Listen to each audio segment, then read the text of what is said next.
Ermənistan silahlı bölmələri tərəfindən mövqelərimizin artilleriya atəşinə tutulması nəticəsində şəhid olan silahlı qüvvələrimizin hərbi qulluqçusu Xanoğlan Xəlilov doğulub boya başa çatdığı Şəmkir rayonunun Şehidlər kəndində dəfn edilib. Şəhid ucaldığı zirvəyə layiq şəkildə son mənzilə yola salınıb.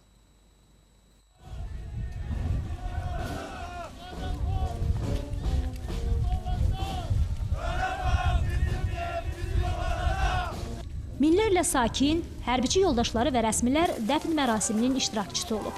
2016-cı ilin yanvarında hərbi xidmətə yollanan Xanoğlan Xəlilovun nümunəvi xidməti hərbi biliklərə yiyələmə bacarığından danışılıb.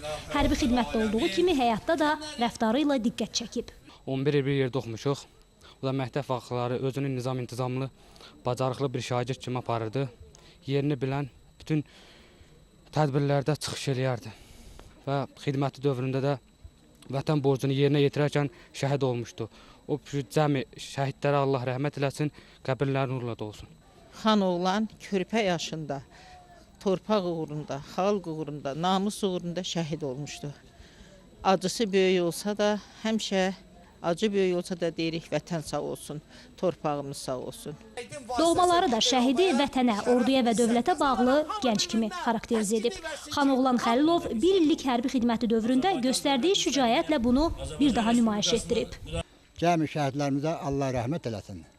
Şəxsən mən 65 yaşında silaha sarılıb o düşməni, qəddar düşməni məhv eləməyə hazıram. Bu itki tək bizim yox, ümumi Azərbaycanın, Şəmkir rayonunun Şehidlər kəndinin etkisidir. Arzu edirəm ki, yaxın vaxtlarda Ali Baş Komandanın rəhbərliyi altında Qarabağımızı azad eləyək. Şəhid kütləvi insan izdihamı ilə kənd qəbirstanlığında torpağa tapşırılıb. Xanoğlan Xəlilovun tabutuna sarılan Azərbaycanın 3 rəngli bayrağı şəhidin atasına təqdim olunub. Dövlət himninin sədaları altında səmaya yaylım atəş açılıb.